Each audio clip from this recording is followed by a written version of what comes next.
Hi, chemistry students. This is 6.6, types of reactions.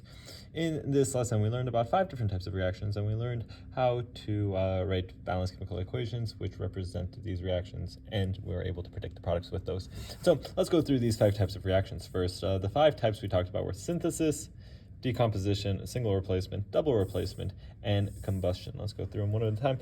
The first one, synthesis, is when you have 2 elements coming together to form a compound. So A and B come together to form AB, Na, an element, Cl, an element, combines to form NaCl, a compound.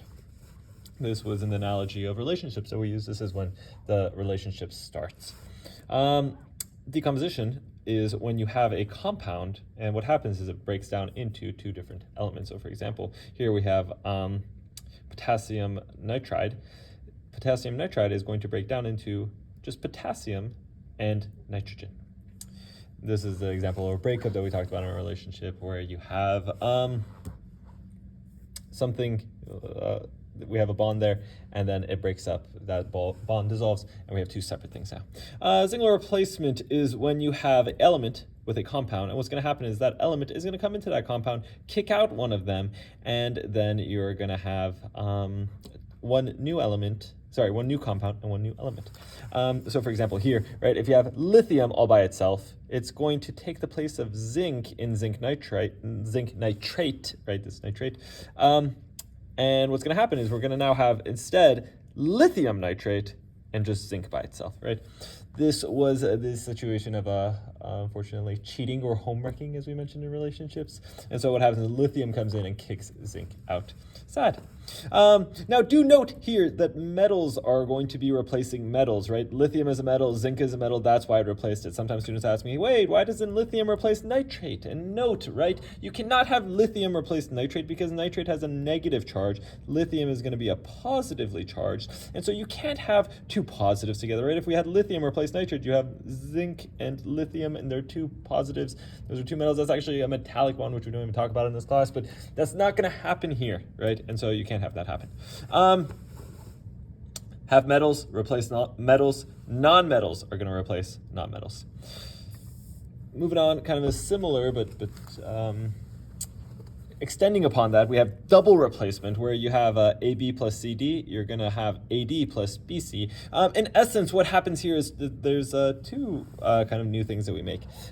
Here, we're having, right, these guys just trade places, and so we have 2 new compounds, right? So let's break it down with a real example here. Copper sulfate and beryllium fluoride are going to combine, and when that happens, we're going to have the copper and the beryllium trade places.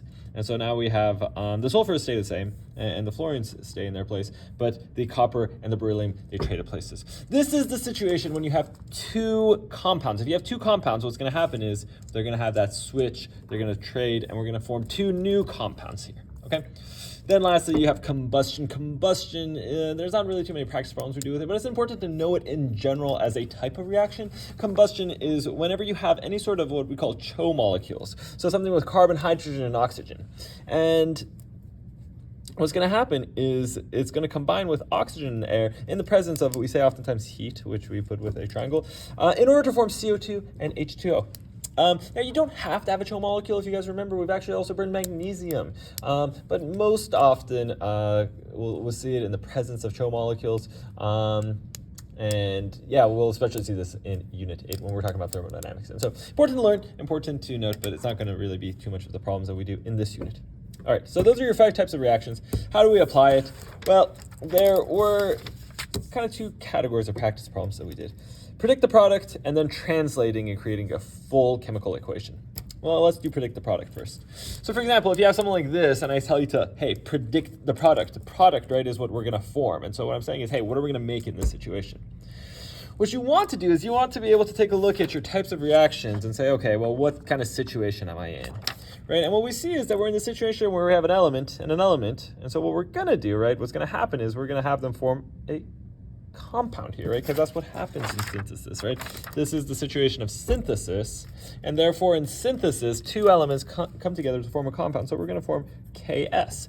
Now do note, however, that KS You don't want to just keep it at KS, right? Because it's what? K2S, KS23, right? Like, what is it? How many of each do we have? You do need to note that. And the way that we determine this is via, if it's ionic, you use the charges, right? And if it's covalent, then you draw it out and base it on its Golden length. And so here with K, we know K is going to be +1, S is going to be -2. And so remember, you can just do the switch here. And so you're going to have K2S. And so that's kind of just your scratch work. Here is your product. K2S is going to be your product. There you go. Now, let's say we have a AgNO3 and NaCl. What's going to happen here? Well, this is a compound and this is a compound, right? And so which situation are we in? The situation where you have two compounds, that's going to be double replacement, right? And so in the situation of double replacement, have the metals switch spots with each other.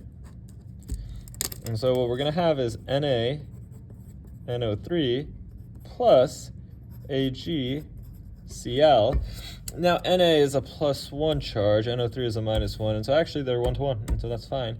Ag is actually also a +1, Cl is a -1, and so they're also 1-to-1. Now, do note, Ag is one of the few ones that, actually it's the only one that I really want for you guys to memorize on the transition metals. Ag is always +1. Always, always, always +1, okay? You don't have to...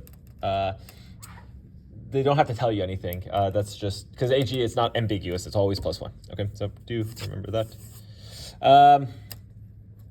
So Ag is always +1. So there you go. That is our product. We're gonna have an NaNO3 plus AgCl.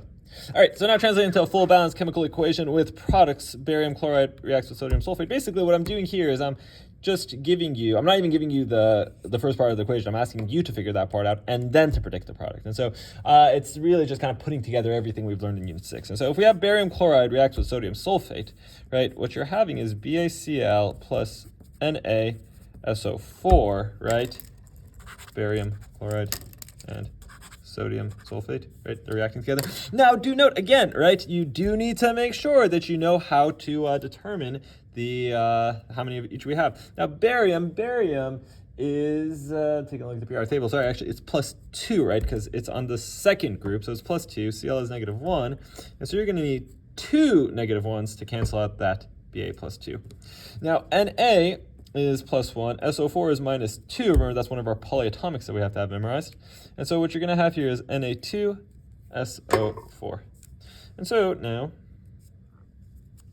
I do like to erase my charges at the end, because technically we never put the charges for our final product. If you do, that's fine, but you know, for our final equation, you want to have it nice and clean. So BaCl2 plus Na2SO4. Now what we're going to do is, now that we've written out, basically we're at this stage, what you're going to do is you're going to identify the metals, have them switch places. And so you're going to have NaCl plus BaSO4. Now again, do note, what's the charge? +1, -1. Okay, that's 1-to-1, it's fine.